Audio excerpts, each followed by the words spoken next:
So I have a couple little sisters, and these are some things that I would tell them about men, especially when they're trying to differentiate the difference between somebody actually loving them versus lusting over them. A lot of these things look exactly the same at the beginning, but once you know what to look for, all of it changes. So the very first thing, you got to pay attention to how a man treats you at the very beginning. You have to pay attention to where his desires are rooted underneath the actions. Or is he doing certain things that's trying to get you in very intimate and vulnerable situations from the very beginning? Or is he doing things that look like he's probably picking your brain, learning you, studying you, etc.?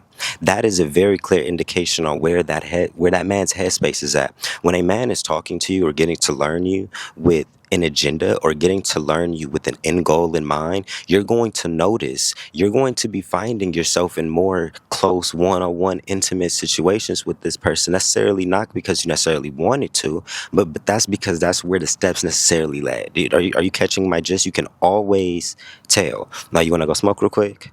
Or you want to, hey, can I pull up on you late night?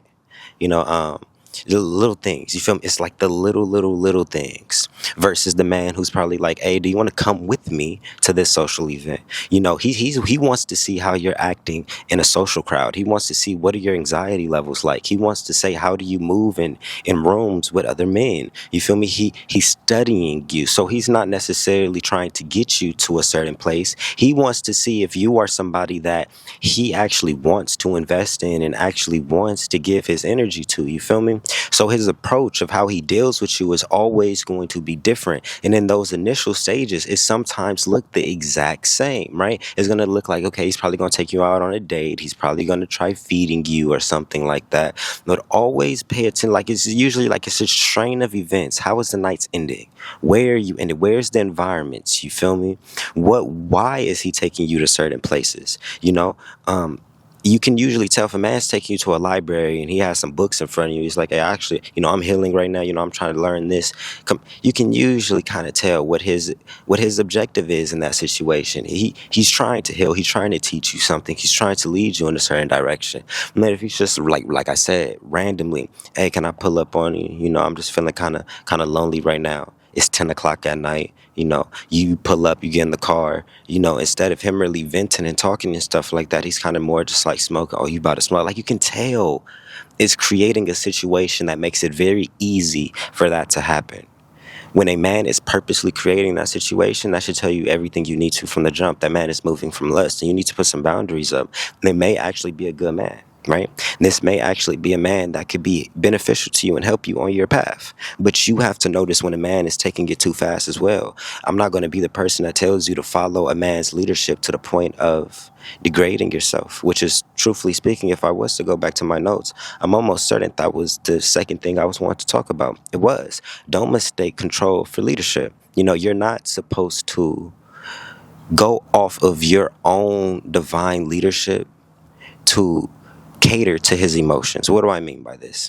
A man has a divine lead. He has a structure. Now, of course, if you're going to step into his kingdom as a queen, you have to somewhat adhere to the vision or the structure of that. But by no means, by you adhering to that, should it be minimizing any parts of you. It should be causing nothing but elevation. In other words, he's putting you in spaces that's sparking growth and causing elevation. He's not putting you in spaces where you have to be less of who you are. If you aren't as potent and if you aren't as sure in yourself, not only are you not going to be as big of an asset in that man's life because you've then weighed all of your power on him, but then it puts you in a very vulnerable situation where you are very open and receptive to being misused and abused. If you don't know who you are and if your self-esteem is hit that much to where you feel like your man is a complete necessity, right? Now they are, right? Especially once you start having children and everything like that. Keeping the household healthy, sane, and positive is very important. But I'm talking about your own guidance and your own compass system within yourself to dictate how you feel about yourself. That pole does not need to be minimized whatsoever to make him comfortable. A king is going to acknowledge where you stand and he's going to elevate you. There's going to be consistent and clear effort of elevation. He's not at all going to be putting you in jeopardizing situations.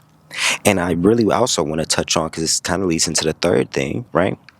How do you feel after interacting with these men? How do you feel after doing certain things? How are they talking to you? If after every conversation, you're left feeling drained, you're left feeling confused, you're left doubting yourself, you're left having to go do some more healing work because now you aren't sure of it, like all of that mess, pay attention. Because there's another scenario where a man talks to you and his words leave you feeling so reassured, so validated, so confident, so just grateful for life within itself that you flourish and you grow. And typically, usually, when you bring that energy to a woman's life, to you guys' life, they respect it more, right? You guys respect that a lot more. So you guys need to start paying attention to it and not giving so much to the men who are clearly hitting your self-esteem. When your self-esteem is getting hit to the ground, a narcissist is going to use that as a manipulation tactic to keep you exactly where they want you at. They understand that if you don't have a certain level of self-confidence and self-esteem within yourself, it's going to be difficult for you to leave that person because you're going to feel like you're losing something. And why would somebody who already doesn't feel whole want to lose something else?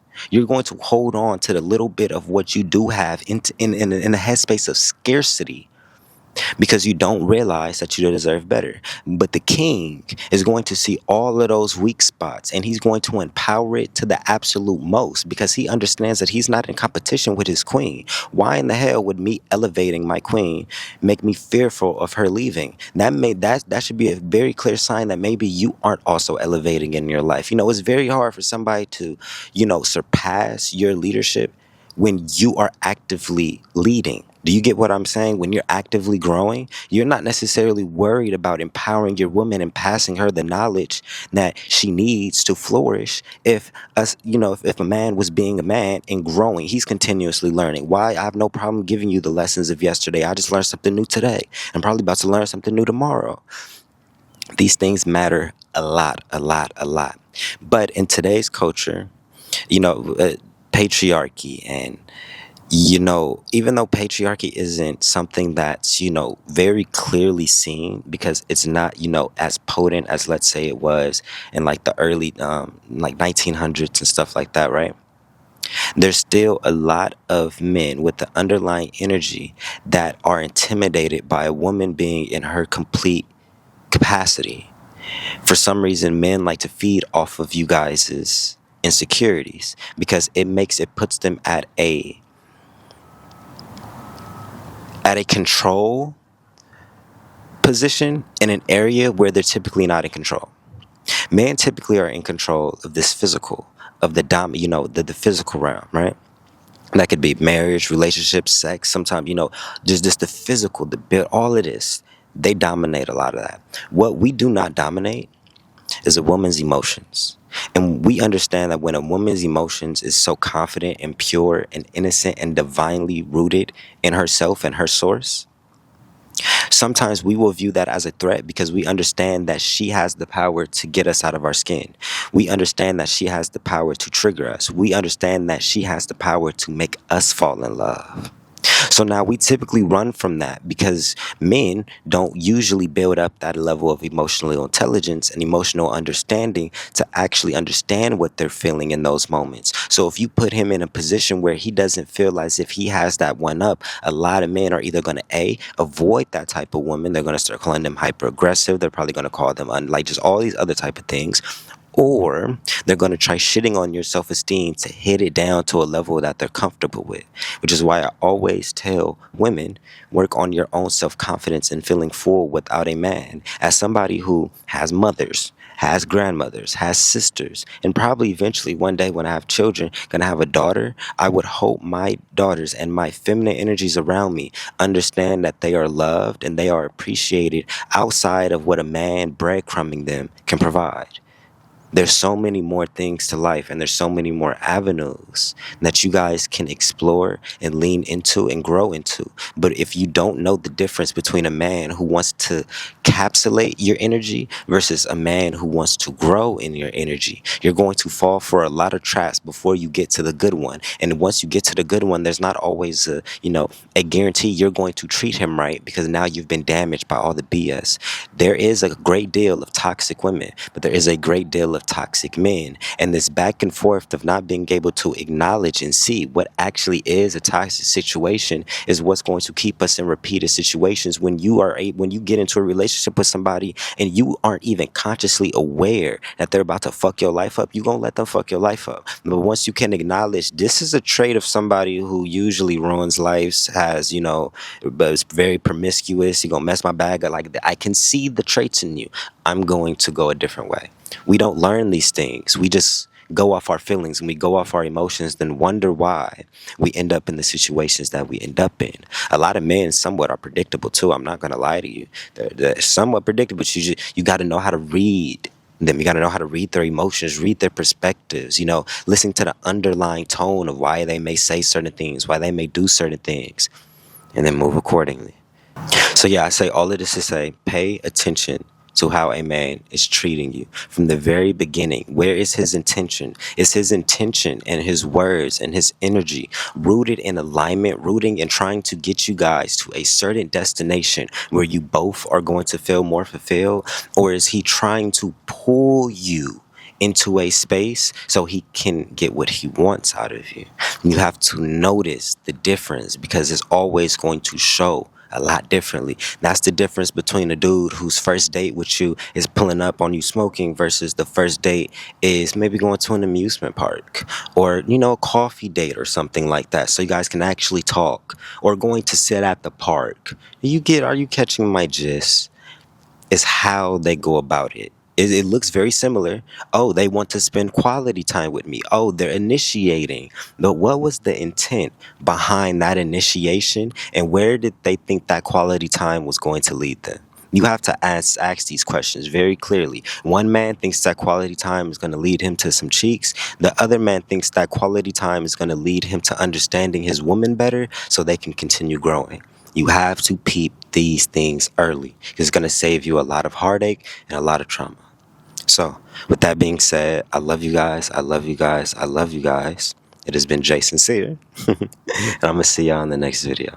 Choose better.